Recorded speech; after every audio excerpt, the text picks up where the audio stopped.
campaign's contacts with Russia, but they're holding back others. Dr. Jill Stein joins us now. Appreciate you taking the opportunity. Great to be with you, Chris. Yeah, it's good to see you again, Doctor. So, you know what the implication is. If you don't fully comply, that means you're hiding something. And if you're hiding something, that makes people suspicious that maybe you had something to do with the Russian interference. Well, let's get the facts straight. We complied with everything actually relevant to the question of Russian interference.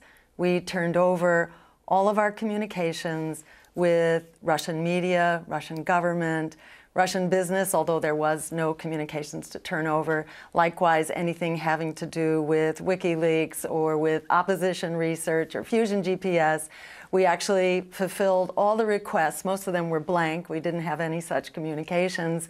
And what we did have with Russian government and media was really related to what time we were going to show up for an RT appearance and the logistics of our trip to the conference in Moscow with RT. So all of that was turned over. What we didn't turn over was material that basically protects the civil liberties of all Americans. So at a time when our civil liberties are really being seriously eroded, for example, the use of our private data. You know, we have a privacy protection. That's part of our civil liberties, but that's been horribly violated. 87 million Americans have basically had their data taken, and there are up to 2,000 data points on every American that are being used. Listen, I hear you about that. That's certainly a concern. Cambridge Analytica thing. We've been covering it and the potential need for regulation and what will the industry do. However, back to you. What did you not turn over in the name of civil liberties? Exactly. So what we did not turn over, you know, and I should add, we also turned over our policy positions, which were the same as what we said publicly throughout the campaign. So there was nothing hidden there. We turned over our policy. What we did not turn over was our internal discussions about policy, which were really no great shakes because there was not much difference between the policies that the Green Party has held for a long time and the policies of the campaign. So it's not like there's some, you know, special golden goose that we're protecting here or some vulnerable conversation, but rather we're standing up on a principle. And that is the principle that's part of the First Amendment, our right to basically freedom of association. And that, you know, that needs to be protected, and the courts have always upheld that. Right, and we'll see. There'll be some litigation here if the government really decides that they want it. We'll see how it plays out. Let me ask you something. With all of the information that's come out since the campaign period, do you still have reservations about whether or not Russia interfered in our election and did so with obvious negative intent? So let me say, I think it would be naive to think that Russia did not try to interfere. Certainly that's what the United States does, and that's not to justify it. Interference is wrong, and it's an assault against democracy, and it should be pursued. But we should pursue it knowing that we do it too. As James Woolsey, the former CIA head, recently said publicly, I believe it was on Fox, yes, we're doing that, and we always do it. And the records show that we do it about twice as much as the Russians over the course of the past, really since the Second World War.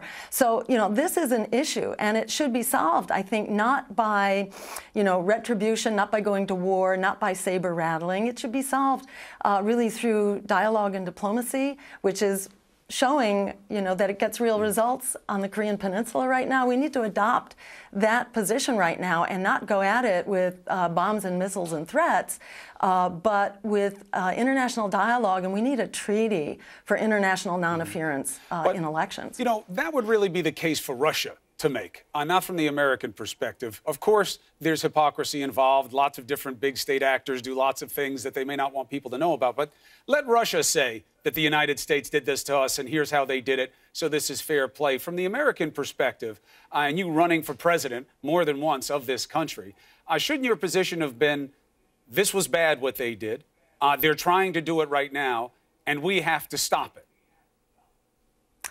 You know, I think that kind of position, which says that we're in a totally different category from the rest of the world, is not working. You know, this century of American domination, you know, sort of didn't play out the way we thought it would. We're embroiled now.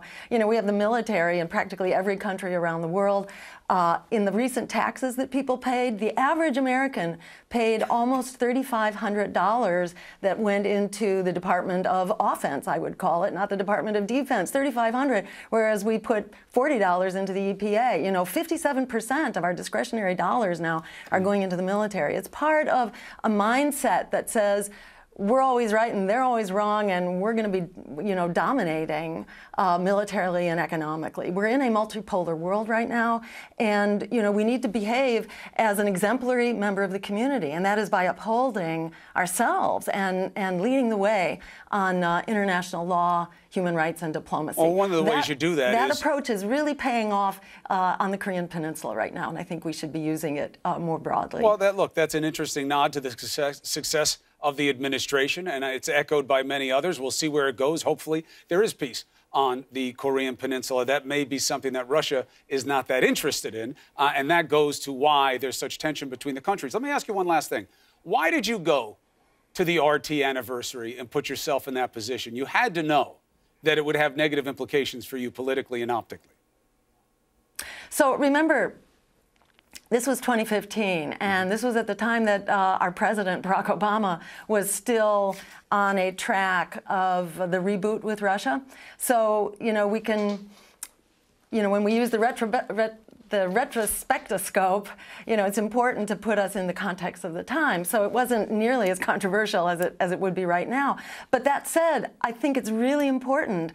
You know, diplomacy is all about talking with the people that you have real problems with. And that was really my intent. On that trip, I not only talked with some low-level Russian officials. I actually did not speak with Vladimir Putin, although I would have liked to, but there was not any opportunity to do that.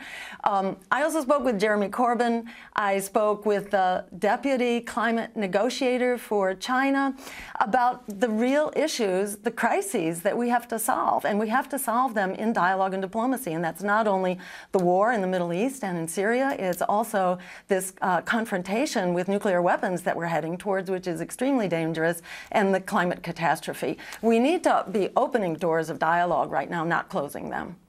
All right, Dr. Jill Stein, we appreciate you taking the opportunity to come on and answer these questions. Great to talk with you as always, Chris. All right, be well. Allison. Okay, time for a Stormy Daniels update.